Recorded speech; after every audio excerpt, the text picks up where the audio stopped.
안녕하세요. 요즘은 결혼도 출산도 선택의 시대라고 하는데요. 간절히 원하는 사람들도 있고, 혹은 결혼이나 아이는 차선책이라고 생각하는 사람들도 많아진 것 같아요. 하지만 그럼에도 불구하고 여전히 결혼이나 아이를 꼭 가지고 싶다는 분들도 있는데요. 너무나 안타깝게도 그런 경우에는 오히려 원하는 바를 이루기가 어렵기도 하더라고요. 저는 친척 어르신이 소개해준 한 남자를 만나서 결혼했어요. 친척분이 운영하시는 회사의 거래처였는데 가족 사업이라 그 집 아버지부터 형제들이 모두 회사를 같이 운영하고 있다고 하더라고요. 평소에도 그 집 아들들이 워낙 키도 훤칠하고 인물도 좋아서 주변에서 좋다는 여자들이 줄을 섰다고 했어요. 그렇게 좋다는 사람이 줄을 섰는데 왜 저를 소개해 줄까 처음에 의아하기도 했는데요. 알고 보니 첫째인 형, 그러니까 제 남편의 이상형이 예전부터 음식 솜씨가 좋은 여자였다고 하더라고요. 집안도 먹고 살만하고 돈은 자신이 충분히 버니까 가정에 충실하고 집안일을 차분하게 잘하는 여성을 찾았다고 해요. 그리고 그 중에서도 특히나 음식을 잘한다는 사람을 찾았다고요. 그래서 몇 번 소개팅도 해보고 선도 보고 주변에서 여자도 만나봤는데 그중 마음에 드는 사람이 없었다네요. 그래서인지 저를 처음 만난 자리에서도 이야기를 나누다가 대뜸 물어보더라고요. 혹시 요리는 좀 하세요? 사장님 말로는 어머니도 음식 솜씨가 훌륭하셨다고 하던데. 아, 맞아요. 저희 어머니께서 꽤 인기 있는 한식당을 오래 운영하셨거든요. 건강이 안 좋아지시면서 어쩔 수 없이 가게를 다른 사람에게 넘겼지만 그 후로도 꽤 오랫동안 저희 어머니 음식을 찾는 분들이 많았어요. 명절이나 제사에서도 항상 어머니가 음식을 도맡아 하셨고 남은 음식들은 너도 나도 싸가겠다고 난리였죠. 소문은 익히 들었습니다. 들어보니 따님분도 어머니를 닮아 음식을 굉장히 잘하신다고 하던데 맞나요? 아무래도 어릴 때부터 많이 보다 보니 자연스럽게 배우게 된 것 같아요. 또 항상 맛있는 음식을 접하다 보니 입맛도 그렇게 길들여진 것 같고요. 무엇보다 프로한테 배웠으니까요. 그럼 혹시 다음에 도시락을 좀 싸주실 수 있을까요? 대뜸 이런 이야기를 들었을 때 무례하다고 생각될 수도 있을 거예요. 실제로 이전에 만났던 분 중 자신을 식모 취급하냐며 화를 냈던 사람도 있다고 하더라고요. 그런데 오히려 저는 음식 만드는 것을 좋아해서 크게 신경 쓰지 않았어요. 게다가 자신이 결혼을 위해 중요하게 생각하는 조건이 있다면 나중에 맞지 않아서 다투는 것보다 초기에 확실하게 짚고 넘어가는 게 더 좋다는 생각이 들더라고요. 저는 집안 사정이 안 좋아지면서 오랫동안 힘들게 생계 유지를 하면서 안정적인 생활을 원했고 남편은 집안에서 야무지게 살림을 해주는 음식 솜씨 좋은 여자를 원했으니 저희는 그런대로 잘 맞는 상대였어요. 그래서 다음 만남에 바로 도시락을 만들어서 공원에서 데이트했어요. 그리고 그때 만든 도시락이 마음에 들었는지 본격적으로 결혼을 전제로 만나게 되었죠. 그 후 7개월 정도 연애를 하고 바로 결혼식을 올렸어요. 선을 봐서 결혼한 거긴 하지만 그래도 나름의 연애 기간 동안 서로 꽤 잘 맞았어요. 그래서 결혼해서도 우리가 매우 잘 살 거라고 생각했죠. 남편에게는 남동생이 하나 있었는데요. 남동생은 같이 대학에 다녔던 한 여자를 오랫동안 좋아했다고 하더라고요. 제가 결혼할 때만 해도 짝사랑이었는데 오랫동안 좋아했던 마음을 마침내 받아줘서 연애를 시작하게 됐죠. 그로부터 1년 정도가 지난 후 두 사람은 결혼식을 올렸어요. 오랫동안 좋아했던 사람과 결혼이라는 꿈을 이뤄서 그런지 서방님은 식장에서도 입이 귀에 걸려 있었어요. 얼마나 깊은 사랑에 빠졌는지 눈빛만 봐도 알 수 있을 정도였죠. 값비싼 도자기라도 다루듯이 바람에 날아갈까 혹시나 부서질까 깨질까 얼마나 애지중지하는지 저러다 밥 먹을 때 숟가락도 대신 들어줄 정도 아닌가 싶을 정도였는데요. 얼마나 사랑이 넘치는지 두 사람은 동네에서도 입소문이 날 정도로 유명한 인고 부부였죠. 저는 결혼하기 전 인사할 때부터 유독 동서와 친했어요. 어릴 때 아버지 없이 어머니랑만 살았던 점이 비슷해서 공감대 형성이 잘 되더라고요. 둘 다 형제도 없어서 어린 시절 꽤 외롭게 자랐던 이야기를 나누기도 하면서 이제라도 서로에게 좋은 언니 동생이 되어주자며 의기투합했어요. 그리고 결혼을 한 이후에도 정말 친하게 지내는데요. 동서는 사람이 참 선하고 성격이 무척이나 싹싹해서 상대를 편안하게 대해주었거든요. 서방님이랑 같은 대학에서 디자인을 전공했다고 하는데 그래서인지 센스도 좋고 똑똑하고 지적이었어요. 하얀 피부에 늘 깔끔하게 묶고 다니는 탐스럽고 검은 머릿결까지. 머리부터 발끝까지 세련미가 넘치는 사람이었죠. 그런 동서랑 함께 다닐 때면 저절로 어깨가 으쓱해지기도 하고 언니 하면서 잘 따르는 모습에 정이 안 갈 수가 없었어요. 또 아이들도 좋아해서 우리 애가 태어났을 때도 옆에서 예뻐해주고 일손도 많이 거들어 주었어요. 친자매라고 해도 믿을 정도로 저한테 무척이나 잘해주었죠. 계속 행복하기만 할 줄 알았던 결혼 생활은 동서가 임신을 할 수 없다는 사실이 알려지면서 급속도로 나빠졌어요. 손주를 간절히 원했던 집안 식구들은 처음에는 차분히 기다리는 것 같더니 이내 태도가 점점 달라지기 시작했어요. 예쁘고 똑똑하고 잘 배운 동서를 다들 보물이자 자랑처럼 여기더니 어느새 집안에서 쓸모없는 사람 취급을 하더군요. 사람의 마음이라는 게 저렇게 한순간에 차갑게 변할 수도 있구나 싶었어요. 특히나 서방님은 동서에게 냉담해졌을 뿐만 아니라 심한 말도 서슴지 않은 듯했어요. 그렇게 반년 가까이 시달리던 동서는 혼자서 묵묵히 참아보려 했지만 도저히 힘들었는지 어느 날인가 울면서 저를 찾아왔더라고요. 동서, 무슨 일 있어? 화장기 없는 얼굴에 창백해진 모습. 그리고 원래도 늘씬한 사람이 눈에 띄게 말라 있었어요. 심지어 길고 찰랑거리던 머리는 푸석해지고 아주 짧게 잘려져 있더라고요. 형님, 저 그 사람이랑 못 살겠어요. 이혼하고 싶어요. 동서는 결국 눈물을 보이면서 제 앞에 쭈그리고 앉았어요. 그 예쁘고 당당했던 사람이 이렇게 무너져 내리다니 너무나 안타깝고 가슴이 아프더라고요. 저는 남편이 출근해서 빈집으로 동서를 데리고 들어가 따뜻한 차를 내어주면서 찬찬히 이야기를 들어주었어요. 그 사람, 그러니까 남편은 임신을 못하는 게 완전히 제 잘못이라고 생각해요. 물론 병원에서 임신이 어려울 것 같다고 한 건 맞아요. 하지만 저는 정말 아무런 나쁜 짓도 하지 않았어요. 그런데 남편은 자꾸만 저보고 제가 남자를 함부로 만났다는 둥, 몸 관리를 제대로 하지 않았다는 둥, 저에게 모욕적이고 상처가 될 만한 이야기들을 서슴없이 해요. 집에 있으면 너무 무섭고 두렵고 불안해요. 집안에서 남편은 그런 험한 말뿐만 아니라 물건을 던지기도 하고 이 머리도 자기 몰래 남자 만나러 다니는 거 아니냐고, 그래서 아기를 못 가지는 거 아니냐고 그러더니 가위로 잘라버리더라고요.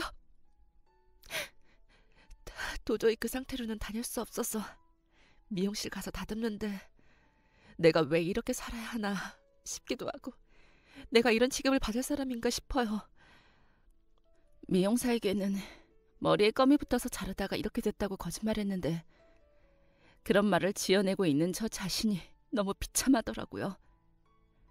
형님, 저 정말 도저히 이렇게는 못 살겠어요.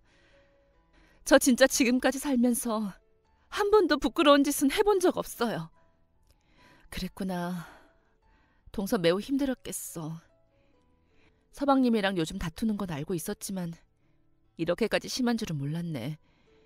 너무 힘들면 오늘은 우리 집에서 자고 가. 몸도 마음도 푹 쉴 겸. 내가 남편이랑 서방님한테는 잘 말할게. 저 그래도 돼요? 차마 걱정하실까 봐 친정에는 못 가겠어요. 저희 어머니 가뜩이나 몸도 약한데 이런 모습 보면 너무 힘들어할 거예요. 이야기를 마치고 저는 손님 방을 정리해줬어요. 동서는 꾸벅 인사를 하고 쓰러지듯 이불 위에 몸을 눕히더니 얼마 지나지 않아 완전히 골아떨어져 버렸어요. 그 모습을 보니 그동안 집에서도 한순간도 마음 편히 잠도 못 잤겠구나 싶더라고요. 저녁 무렵 남편이 집으로 돌아왔어요. 동서가 손님 방에서 자고 있다고 남편에게 사정을 이야기했더니 영 못마땅한 표정을 짓더군요. 요즘 서방님이랑 크게 다투나 봐. 서로 조금 떨어져 있으면 생각할 시간도 생기고 마음도 가라앉을 것 같아서 오늘만 여기서 자라고 했어. 아니, 당신은 그런 결정을 왜 마음대로 해? 부부 일은 집안에서 해결해야지. 저렇게 다른 사람한테 뚜루루 달려와서 일러 바친다고 해결돼? 저러다 내 동생이 당신한테까지 서운하게 생각하면 어쩌려고. 남의 부부 일에 네가 뭐하러 끼어드냔 말이야. 그리고 솔직히 저 집에 애 안 생기는 거 내 동생 탓은 아니잖아. 대학 시절에 그렇게 남자들이랑 친했다고 하던데 혹시 알아? 혹시 아냐니? 당신 그게 무슨 말이야? 아니, 그냥 그렇다고. 결혼해서 애도 안 낳으면 이대로 우리 집 대를 끊을 거야? 그게 동서 잘못은 아니지. 아이를 가지고 싶어도 어쩔 수 없는 상황이잖아. 그리고 우리 애도 있는데 집안에 대 걱정을 왜 해? 말이 그렇다는 거야. 내 동생이 애 낳고 좋은 가정을 꾸리기를 얼마나 바랬는데 그걸 재소씨 때문에 못하게 생겼잖아. 그동안 남편은 그냥 서방님과 동서 일에 무신경한 줄 알았는데 아니었어요. 사실 남편도 동서에게 좋지 않은 감정이 있어서 무시하고 있었던 거였죠. 일부러 부부 사이에 끼어들지 않으려고 한 줄 알았는데 그게 아니라 동서의 잘못이라고 생각해서 그동안 말을 섞지 않았던 거였어요. 그 사실을 알고 저 역시도 무척이나 충격이었죠. 그 후로도 동서와 서방님의 다툼은 계속되었어요. 그리고 불난 집에 기름을 부은 것처럼 시부모님 역시 이를 거들었죠. 특히나 시어머니는 대놓고 동서에게 안 좋은 소리를 했어요. 저렇게 완벽한 내 아들이 정말 여자 하나 잘못 만나서 대체 이게 무슨 고생이야. 아유, 내 속이 터진다 터져. 아이고, 내 속이야. 어디서 애도 못 낳는 게 시집을 와서는. 우리 집은 아이가 태어나고 나서 이래저래 돈 들어갈 일이 늘었는데 남편의 집안 사업이 조금 주춤하기 시작했어요. 경제적으로 주춤하니 불안하기도 하고 저 역시 생활력을 갖추고 싶어서 돈을 벌기로 했어요. 마침 적금 들어놓은 게 만기였는데 집 주변에 괜찮은 가게 자리가 하나가 나왔더라고요. 원래 거기서 식당을 운영하던 주인 할머니랑 친했었는데 해외에 있는 자식한테 가기로 했다며 빨리 가게를 처분하고 싶다고 하셨어요. 이야기를 나누다가 할머니는 제가 가게를 한다고 하면 권리금도 받지 않고 넘겨주겠다고 하더라고요. 오랫동안 식당을 운영하며 정이 든 자리였는데 저라면 그 빈 곳을 잘 채워줄 수 있을 것 같다고요. 그래서 식당을 넘겨받기로 했고 저는 오랫동안 제 취미이자 특기였던 요리를 써먹기로 했어요. 여러 가지를 고민했는데 역시 그동안 주부로 지내면서 그리고 어릴 때부터 익숙하고 자신 있는 게 반찬이더라고요. 어머니께서 한식당을 하면서 다양한 반찬을 만드는 것을 어릴 때부터 봐오기도 했고 결혼하고 아이 낳고 나서도 거의 매일같이 하는 게 반찬이었으니까요. 그렇게 반찬 가게를 차리게 되었고 저희 매장은 동네 여기저기로 입소문이 빠르게 퍼졌어요.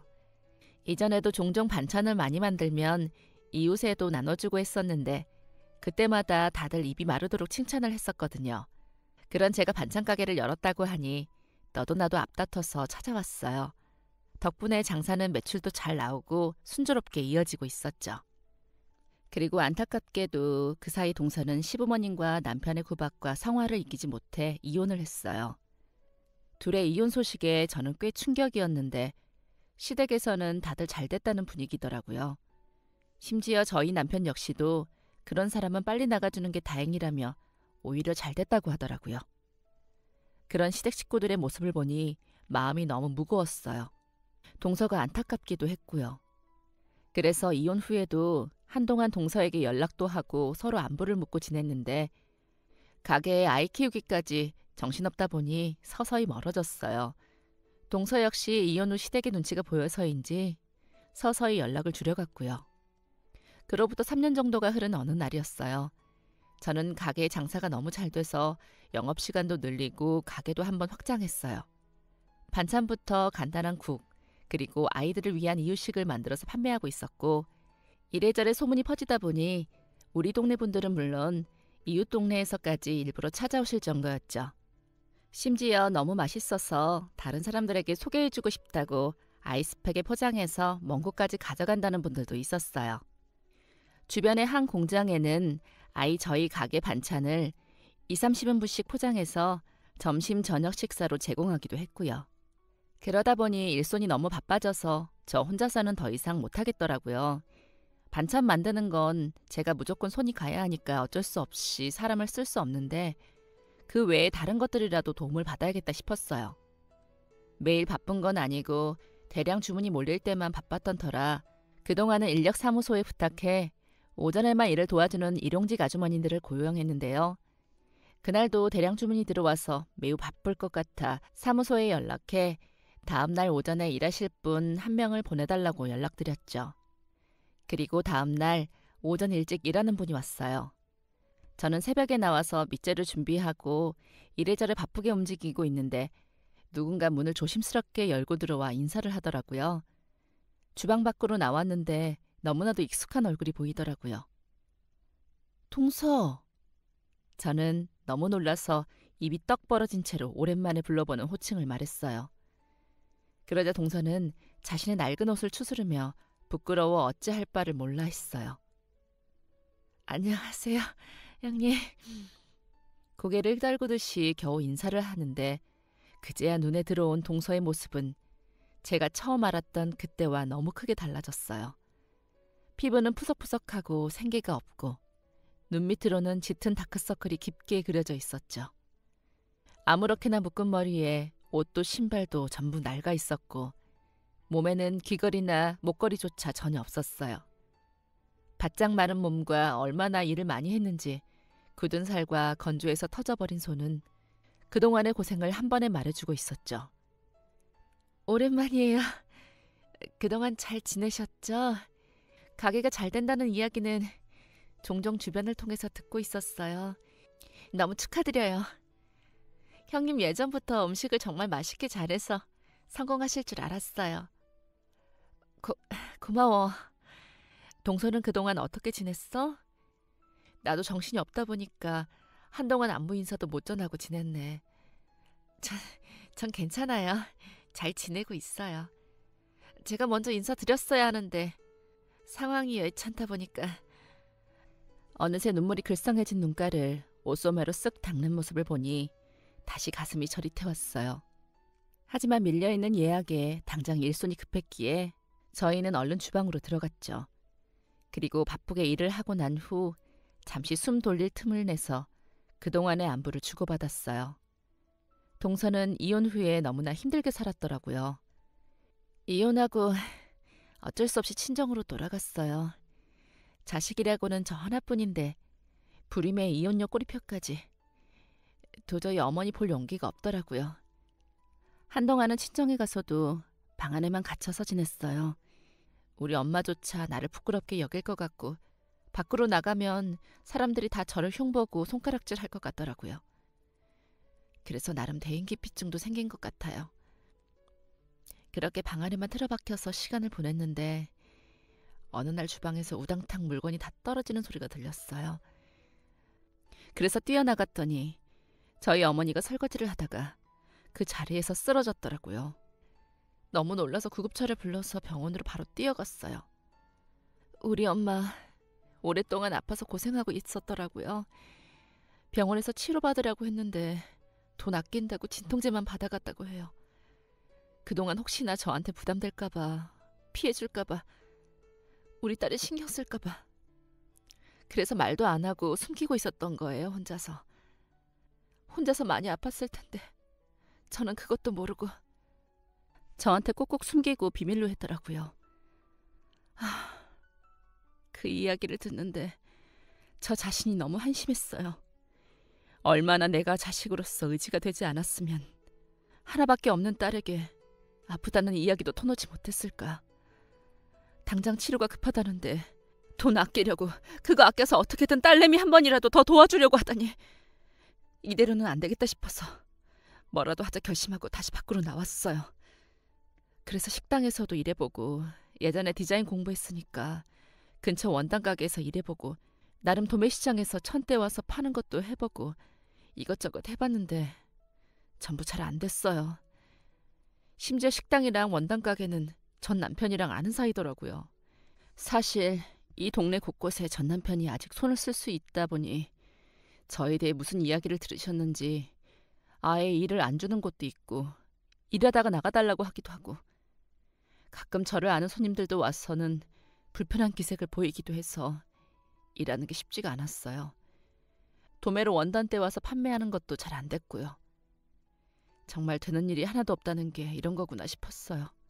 서방님이 가끔 시댁 식구들 모이면 동서 이야기를 좋게 하지는 않았어. 그냥 가족들끼리 하는 말이겠거니 했는데 그동안 다른 사람에게도 안 좋은 이야기를 했었구나. 어머니는 좀 괜찮으시고? 그동안 고생이 이렇게 많았다니. 나한테 연락을 하지. 어떻게든 도와줬을 텐데. 어머니는 지금 병원에 입원 중이에요. 아직 치료받는 중인데 경과를 좀 지켜봐야 한다고 하네요. 그럴까봐 연락 못했어요. 형님이라면 어떻게든 저 도와줬을 것 같아서. 더 이상 피해 끼치고 싶지 않았어요. 그동안은 결혼 생활이 힘들 때도 형님 덕분에 겨우 버틸 수 있었던 거거든요. 그것만으로도 너무 감사해요. 저 이혼하고 나서도 챙겨주시고 소식 물어주던 사람 형님뿐이었어요. 다들 저를 피했는데 저한테 한결같이 친절하게 대해준 사람 형님뿐이었어요. 그 말을 끝으로 동서는 다시 눈물을 글썽거렸어요. 그동안 얼마나 고생이 많았을까 싶더라고요. 들어보니 지금은 병원비를 부담하기 위해서 하루에 일을 3개씩 하고 있다고 해요. 이 동네를 포함해서 주변으로는 전 남편 아는 사람들을 만날까봐 일부러 멀리 떨어진 다른 곳까지 가서 일을 하고 있다는데 너무 안타까웠어요. 젊은 시절 디자인 공부를 하고 대학까지 나와 세련되고 예쁘게만 지냈던 사람이에요. 시댁이 워낙 재력이 있다 보니 일하는 사람도 따로 있어서 집안일도 거의 안 해봤고요. 그런데 지금은 식당 일에 파출부를 전전하면서 손에 물 마를 날이 없이 일하는 것도 모자라 어디서 누가 내 소문을 나쁘게 이야기할지 두려워하며 남들 시선 피해가면서 살고 있다니. 사람의 삶이 이렇게까지 변할 수도 있구나 싶더라고요. 그리고 그게 남편과 시댁 때문에 자신의 잘못도 아닌 그저 아이를 못 낳는다는 이유로 구박을 당하다가 벌어진 일이라니 말이 되지 않는다 싶었어요. 그런 이유로 동서의 삶이 이렇게나 추락하는 건 불공평하다 싶었죠. 하지만 저는 여전히 남편과 결혼 생활을 하고 있고 이렇게 말도 안 되는 시댁과도 연을 맺고 살고 있기 때문에 제가 나서서 뭔가를 할 수도 없었어요. 지금 제가 할 수 있는 일이라고는 그저 오늘 일당을 더 넉넉히 챙겨주는 것뿐이었죠. 오전 일당은 5만 원이지만 차마 오랜만에 만난 동서에게 그리고 제가 예전에 무척이나 아꼈던 사람이 이렇게 힘들게 살고 있는데 그것만 주고 보낼 수는 없더라고요. 그래서 동서의 삶을 달라지게 할 수도 힘든 현실에서 구해줄 수도 병원비를 대신 다 내줄 수도 없지만 계좌번호를 달라고 해서 일당 5만 원 대신 100만 원을 계좌번호로 보냈어요. 그랬더니 다음날 동서가 다시 가게로 찾아왔더라고요. 너무 감사하다면서 저를 붙잡고 엉엉 우는데 마음이 무거웠어요. 한참을 오열하면서 감사하다는 인사를 몇 번이나 했어요. 저는 오히려 이것밖에 도와주지 못해 미안했는데 말이죠. 미안하다고 하니 동서가 말했어요. 이게 저한테 어떤 의미인지 모르실 거예요. 이혼하면서 세상의 모든 사람들이 다 저에게 등을 돌렸다고 생각했어요. 그런데 세상에 저를 믿어줄 사람, 도와줄 사람이 있다는 걸 알게 해주셔서 너무 감사해요, 형님. 감사합니다. 감사해요. 언젠가 꼭 더 크게 돌려드릴게요. 이 은혜 잊지 않고 좋은 사람, 더 큰 사람이 될게요. 동서가 다녀간 이후 무거운 마음으로 매일 출근을 했어요. 그 마음도 시간이 지나면서 조금씩 무뎌져 갔는데 이후 한동안 집안 사업이 휘청거렸어요. 남편은 자회사 개념으로 혼자 회사를 차려 운영하고 있어서 영향을 덜 받기도 했고 제 반찬 가게가 잘 되다 보니 저희 집안은 그럭저럭 잘 지내고 있었는데 아버님이 돌아가신 후 혼자서 회사를 떠안았던 서방님은 많이 어려운 상황이었나 봐요. 그래도 어떻게든 다시 회사를 살려보려고 이번에 큰 투자를 하면서 대대적인 프로젝트를 개시했던 것 같은데 계획이 마무리되기도 전 거래가 엎어지면서 회사는 큰 책임을 떠안게 되었어요. 애초에 있지도 않은 돈으로 무리해서 투자를 했던 거라 프로젝트가 성사되지 않은 것은 회사에 아주 큰 부담을 가지고 왔죠. 그리고 그 부담은 회사만의 문제가 아니었어요. 이번 프로젝트를 위한 예산을 마련하려고 자신의 집부터 시어머니의 주택을 포함해 자산을 만들 수 있는 모든 경로를 다 털었더라고요. 개인 신용대출까지 받아서 투자했던 터라 그야말로 집안 전체를 말아먹은 상황이 되었어요. 그래도 다행히 우리 집이랑은 다른 사업이니 다행이다. 남편이 혼자 사업을 따로 차린 것은 너무나 잘된 일이라고 생각했어요. 그런데 웬걸. 두 사람이 죽고 못 사는 형제 사이인 것을, 어머니께서 집안이 오랫동안 운영해온 사업이 몰락하는 것을 그냥 두고 볼 리가 없다는 것을 간과했어요. 어느 날 저희 가게로 독촉장이 날아오고 집으로 조만간 압류 통보를 하겠다는 연락이 오더라고요. 분명 저는 이런 문제를 겪을 만한 일을 한 적이 없는데 이게 무슨 일인가 황당하기만 했죠. 그랬더니 그제야 남편이 솔직하게 털어놓더라고요. 동생을 위해, 어머니를 위해, 집안의 오랜 사업을 위해서 서방님이 부탁하는 보증을 섰다고요. 그러면서 우리 집은 물론이고 제가 운영하는 반찬 가게까지 담보로 잡고 대출까지 한 상황이었어요. 정말 기가 차서 말문이 턱 막혔어요. 다행히 우리 집은 화를 피했다고는 생각해도 어머니와 도련님이 큰 빚을 지고 힘들어하는 모습을 보면서 적당한 선에서 도와드려야겠다고 마음을 먹고 있었는데 도움이 필요한 건 저희도 마찬가지였으니까요. 아무것도 모르고 있다가 하루아침에 살고 있던 집부터 잘 운영하던 반찬 가게까지 날아갔어요. 제 선택은 하나도 없이 오로지 남편이 마음대로 정한 이기적인 결정 때문에 말이죠. 기가 차고 어이가 없었는데 이뿐이 아니었어요. 조만간 집을 비워줘야 하는 상황에 아이들을 데리고 부동산에 다녀왔어요.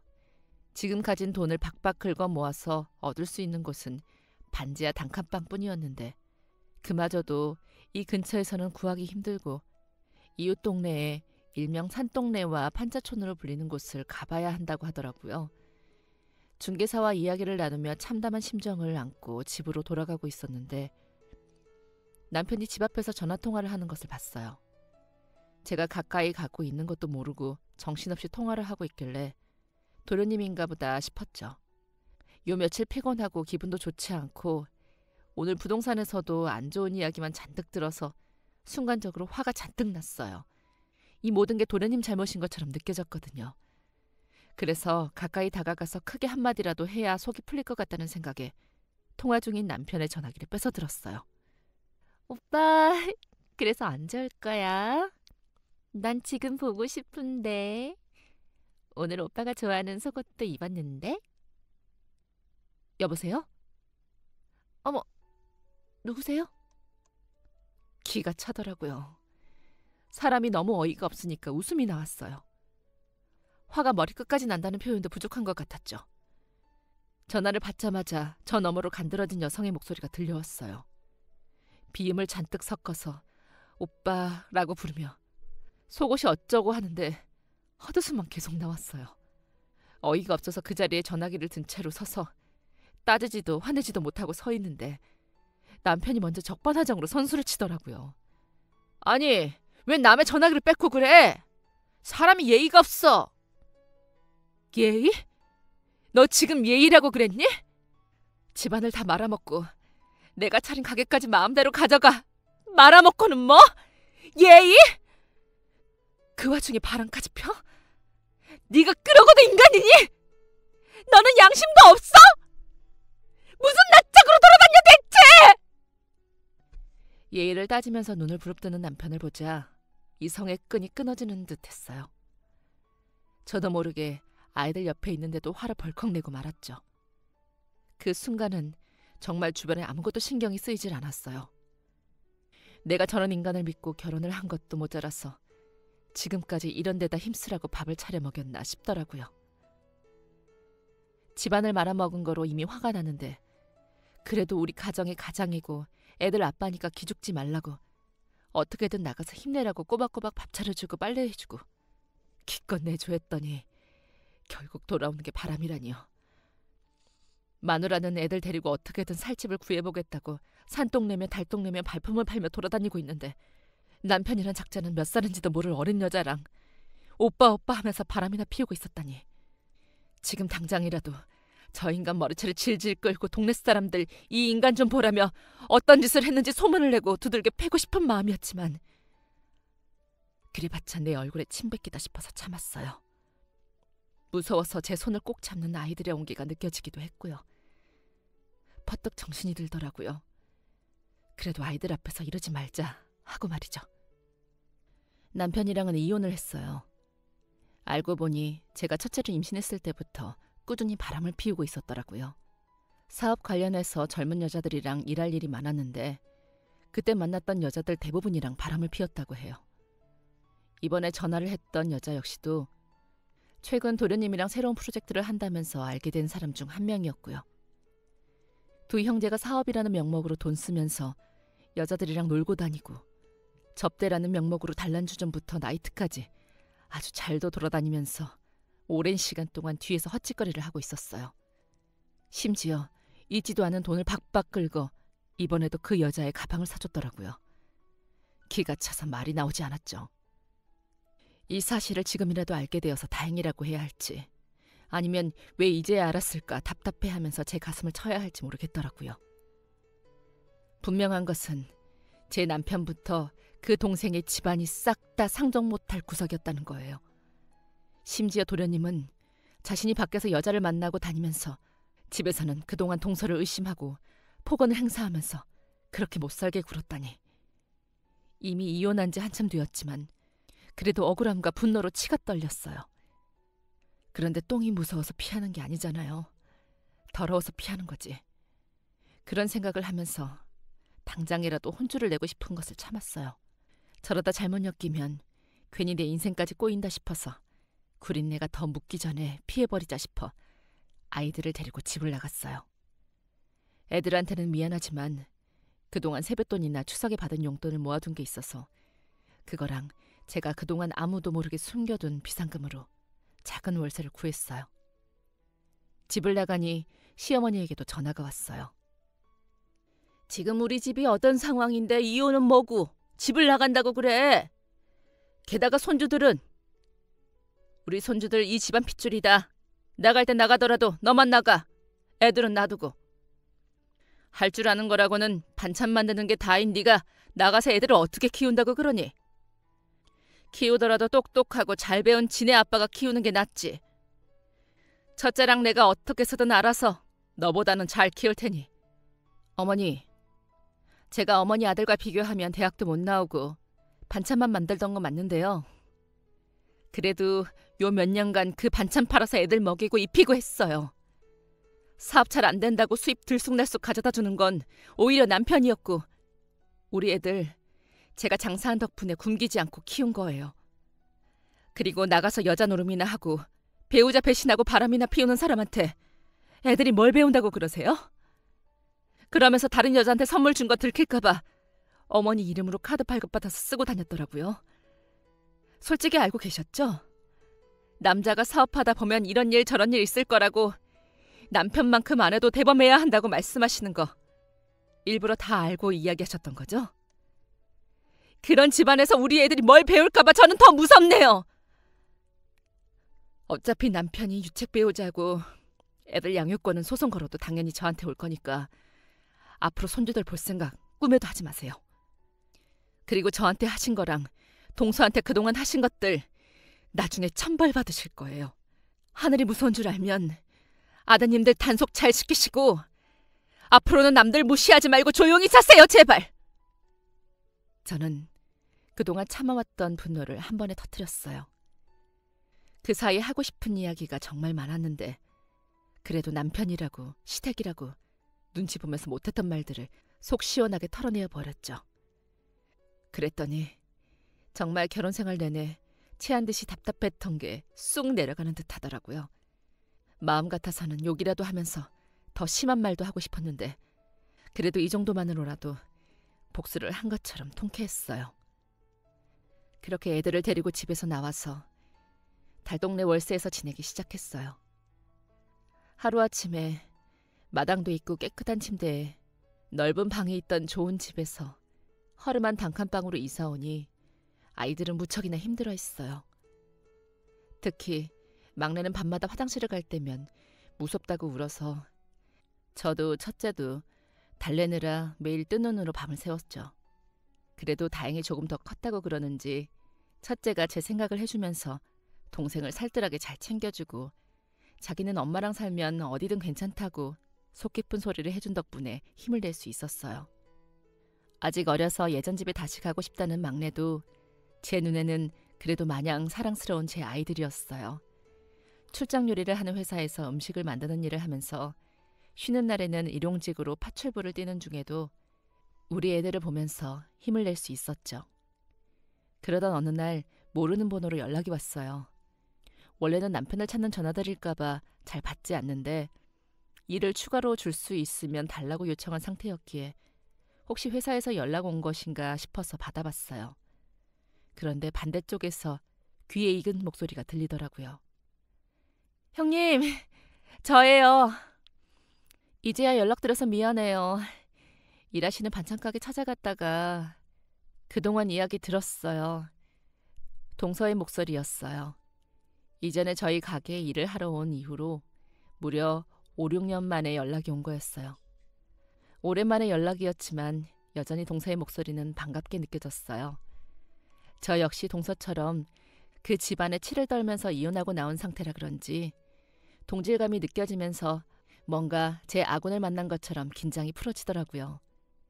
만나자는 동서의 이야기에 제 상황이 좋지 않아 잠시 망설였지만 그래도 오랜만에 보고 싶기도 해서 알겠다고 했어요. 또 지금 제 상황을 누구보다 잘 들어주고 이해해주고 공감해줄 수 있는 사람은 동서뿐이라는 생각이 들더군요. 그동안 밀린 이야기도 나누고 그 집안에 쌓인 감정도 나누면서 신나게 욕도 해야겠다 싶었어요. 동서가 아이들도 있으니 자기 집으로 오라는 이야기에 저는 알겠다고 했어요. 제가 사는 곳을 물어보더니 택시를 보내줬더라고요. 이렇게까지 하지 않아도 괜찮은데 생각하면서도 이런 작은 배려들이 감동적으로 느껴졌어요. 그리고 택시를 타고 도착한 곳은 비싸기로 유명한 고급 아파트 단지였어요. 이름은 많이 들어봤지만 실제로 와보는 것은 처음이라 저도 아이들도 눈이 휘둥그레졌어요.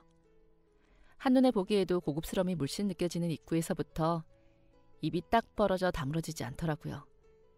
기사님에게 몇 번이나 여기서 내리는 게 맞는지 확인했는데 맞다고 하시더라고요. 그렇게 멍하니 서 있는데 마당 안쪽에서 동서가 나타났어요. 형님, 여기에요. 그런데 동서가 웬 아이랑 같이 나오더라고요. 저는 얼떨떨하게 인사를 하고 아이들에게도 엄마의 오랜 친구라고 소개하면서 인사를 시켰어요. 여전히 고급 건물의 기운에 눌려 아이들은 엉거주춤한 자세로 인사를 했어요. 어서 오세요. 여기까지 오시라고 해서 죄송해요. 그런데 아이들 놀기에도 우리 집이 더 편할 것 같아서 오시라고 했어요. 들어오세요. 도착해서 집 안으로 들어가니 고급스러움이 물씬 풍기는 복도가 이어졌어요.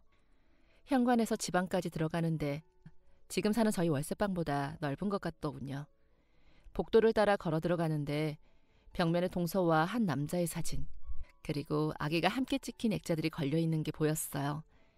한참 동안 들어가니 거실에는 아이들 장난감이 준비되어 있었고 웬 젊은 여자분 하나가 기다리고 있더라고요. 저희 아이 놀이 선생님이에요. 저도 남편도 둘 다 일을 해서 낮에는 이렇게 선생님이 오셔서 아이도 봐주고 교육도 해주세요. 오늘은 형님이랑 같이 신나게 이야기 나누고 싶어서 아이 셋을 봐달라고 부탁드렸어요. 애들은 여기서 놀면 되니까 저희는 테라스 가서 이야기해요. 아이들은 선생님에게 맡기고 저희는 응접실 안쪽에 있는 테라스 공간으로 갔어요. 햇살이 들어오는 자리에 깔끔한 화이트 톤의 테이블과 의자가 놓여 있더라고요. 동서는 음료와 간식을 들고 왔어요. 놀라셨죠? 저희 마지막으로 봤을 때랑 많이 달라져서. 깜짝 놀랐어. 얼굴도 정말 예뻐졌는데? 저 아이는 어떻게 된 거고 이 아파트는 다 뭐야? 동서는 살며시 웃으면서 잔을 들어 차 한 모금 마시더니 그동안의 이야기를 전해주었어요. 일 끝나고 집에 가면서 형님이 주신 돈 보고 한참을 울었어요. 정말 부끄러움도 모르고 길에 주저앉아서 엉엉 울었네요. 그 돈으로 저희 어머니 병원비도 보탰어요. 형님은 금액이 적어 미안하다고 하셨지만 저에게는 너무나 큰 의미였어요. 너무 힘들어 이렇게 사는 게 맞나 싶었는데 세상에 나를 믿어주고 내 가치를 알아주는 사람이 그래도 있구나 했어요. 시간이 흘렀지만 지금도 너무 감사해요. 정말로. 동서는 눈물을 글썽이면서 제 손을 꼭 잡았어요. 마지막으로 잡았던 동서의 손은 거칠고 상처가 가득했는데 몇 년 만에 다시 잡은 느낌은 너무나 부드럽고 좋은 향기까지 풍겼어요. 처음 동서를 만났을 때의 아름답고 빛나는 모습이었죠. 원단을 떼서 판매하다가 잘 안 됐는데 그래서 집에 원단이 한가득 남았었어요. 형님도 기억하실지 모르겠지만 제가 대학에서 디자인을 공부했었잖아요. 그래서 처음에는 기분 전환 겸 저랑 어머니 옷이라도 만들어 입어서 천을 쓰지 싶어서 만들기 시작했어요. 그런데 막상 새 옷을 만들어 입고 보니 기분이 새롭더라고요. 이혼하고 제 모습도 차림새도 신경 쓰지 않고 살았는데 예쁜 옷을 입고 거울 앞에 서 있으니 그래, 나도 예전에는 이런 시절이 있었는데 싶었어요. 그 뒤로 옷을 꾸준히 만들다가 집 근처에 입고 다니니까 사람들이 다 그 옷 어디서 샀냐고 물어보더라고요. 그래서 소소하게 인터넷으로 옷을 판매하기 시작했어요. 처음에는 자본도 부족하고 시간도 없으니까 샘플 올려두고 주문 받으면 그 수량만큼 판매했는데 슬슬 인기가 많아지면서 주문량이 늘어났어요. 그래서 샘플 제작해서 소규모 제작을 해주는 공장을 알아봐서 같이 하다가 조금씩 사업이 커지더라고요. 처음에는 다른 일을 하면서 쇼핑몰을 부업처럼 했는데 이게 잘 되기 시작하면서 조금씩 우선순위가 되기 시작했어요. 그러다가 한 2년 전쯤 유명한 연예인이 토크쇼랑 자기 SNS에 저희 옷을 입고 사진을 올렸는데 저게 어디 제품이냐고 난리가 났어요. 저희 브랜드인 게 알려져서 주문이 미친 듯이 들어왔는데 공장에서 물량을 못 만들 정도였거든요. 그때부터 흐름을 타기 시작하더니 저희 제품 이용한 분들이 다들 마음에 들었는지 추가 주문도 많이 해주시고 다른 유명인 분들에게도 귀에 들어가는지 꽤 이름 있는 분들이 입기 시작했어요. 그렇게 되니까 브랜드 성공하는 게 정말 한순간이더라고요. 덕분에 지금은 옷부터 가방, 신발, 액세서리까지 판매하고 있는데 월 매출이 웬만한 직장인 연봉 이상이에요. 그리고 사업 운영하면서 새로운 사랑도 찾았고요. 그럼 재혼한 거야? 네. 사실 재혼하면서 형님에게 연락할지 고민 많이 했는데 그때만 해도 아직 사업이 이렇게 잘 될 때는 아니었어요. 그래서 뭔가 연락드리기가 그렇더라고요. 이미 형님에게 크게 도움을 받았는데 조금 더 당당해졌을 때 성공한 모습 보여드리고 싶었거든요. 남편은 저처럼 디자인 쪽 공부를 해서 이야기도 잘 통하고 또 배려심 많고 속이 깊은 사람이라 저를 잘 이해해줘요. 제가 이혼녀라는 타이틀을 가지고 있어도 전혀 상관하지 않고요. 무엇보다 함께 있으면 저를 늘 웃게 만들어주는 사람이에요. 함께 있으면 행복하다는 생각이 들어요. 그리고 결혼 후에 아이도 생겼고요. 임신이 힘들 거라고 했지만 이런 게 운명이 아닐까 하는 게 이번 결혼에서는 허니문 베이비로 바로 아기가 생겼거든요. 동서, 너무 잘 됐다. 너무 잘 됐어. 다른 것보다 지금 너무 행복해 보여서 그게 너무 기쁘네. 형님 아니었으면 이렇게 못했어요. 제가 지금 이 자리에 있을 수 있는 거 다 형님 덕분이에요. 그래서 이번에는 제가 도와드리고 싶어요. 무슨 소리야? 내가 뭘 했다고. 동서 그렇게 고생해서 나갈 때 옆에서 제대로 챙겨주지도 못해서 얼마나 후회를 많이 했는데. 무슨 말씀이세요? 오히려 그 지옥 같은 결혼 생활에서 제가 맨정신으로 버틸 수 있었던 건 형님 덕분이었어요. 형님이 아니었다면 이혼보다 먼저 세상을 떠나는 것을 선택했을지도 몰라요. 저희 두 사람은 서로 손을 맞잡고 얼굴을 들여다보면서 얼마나 고생했는지 다 안다는 듯이 고개를 천천히 끄덕였어요. 그리고 누가 먼저랄 것도 없이 꼭 안아주는데 그동안 힘들었던 마음이 다 녹아내리는 듯한 따뜻한 포옹이었어요. 그 후 한참을 더 이야기 나누다가 해가 지고 저녁을 먹고 후식까지 대접받고는 다시 택시를 타고 집으로 돌아갔어요. 동서가 잘된 모습을 보니 너무 다행이라는 생각도 들고 이야기를 듣고 나니 다 끝난 것 같던 제 삶도 아직 희망이 있을 수 있구나 힘이 나더라고요. 그로부터 며칠 후 동서가 집 앞으로 찾아왔어요. 급히 갈 데가 있다고 해서 따라가니 자기 회사 앞에 괜찮은 가게가 나왔다면서 저를 데리고 가더라고요. 가보니 근처에 주택가도 있고 회사도 많고 역이랑 버스 정류장에서도 가까운 곳이었어요. 외관도 깔끔하고 이전에는 예약제로 운영됐던 고급 미용실이었다고 하는데 그래서인지 인테리어도 아주 예쁘게 꾸며져 있더라고요. 한눈에 봐도 가격이 장난 아닐 것 같았어요. 어때요? 마음에 드세요? 여기 유동인구도 많고 배달 시작해도 근처에 접근성이 뛰어나서 다른 동네보다 더 많은 지역을 갈 수 있어요. 인테리어도 이미 깔끔하게 되어 있어서 안에 내부 구조만 좀 바꾸면 되고요. 아, 여기는 너무 비싸 보이는데? 나 이 정도로 돈 없어. 지금은 대출도 잘 안 나올 거고. 그건 일단 나중에 생각하고 우선 마음에 드는지 말씀해 주세요. 예쁘지. 자리도 좋고 주변 둘러보니까 주택가와 사무실에 딱 봐도 여기서 음식 팔면 장사는 무조건 잘 되겠다 싶어. 좋아요. 그러면 여기서 다시 반찬 가게 하는 거로. 저는 화들짝 놀라서 동서를 쳐다봤어요. 알고 보니 이미 부동산을 이야기해서 거의 계약 직전까지 갔더라고요. 쇳불도 당김에 빼야 한다면서 바로 저를 부동산으로 데려가서 계약을 마무리 지었어요. 물론 비용은 본인이 다 처리했고요. 저는 이렇게 비싼 곳은 부담스럽다고 이야기했는데 이전에 제가 줬던 100만 원이 자신에게는 이것보다 더 큰 가치였다면서 말려도 말을 듣지 않았어요. 저는 형님을, 그리고 형님의 음식 솜씨를 믿어요. 그러니까 우리 맛있게 만들어서 예전처럼, 아니 그때보다 더 대박 쳐봐요. 그 자리에서 저는 다시 반찬 가게를 시작했어요.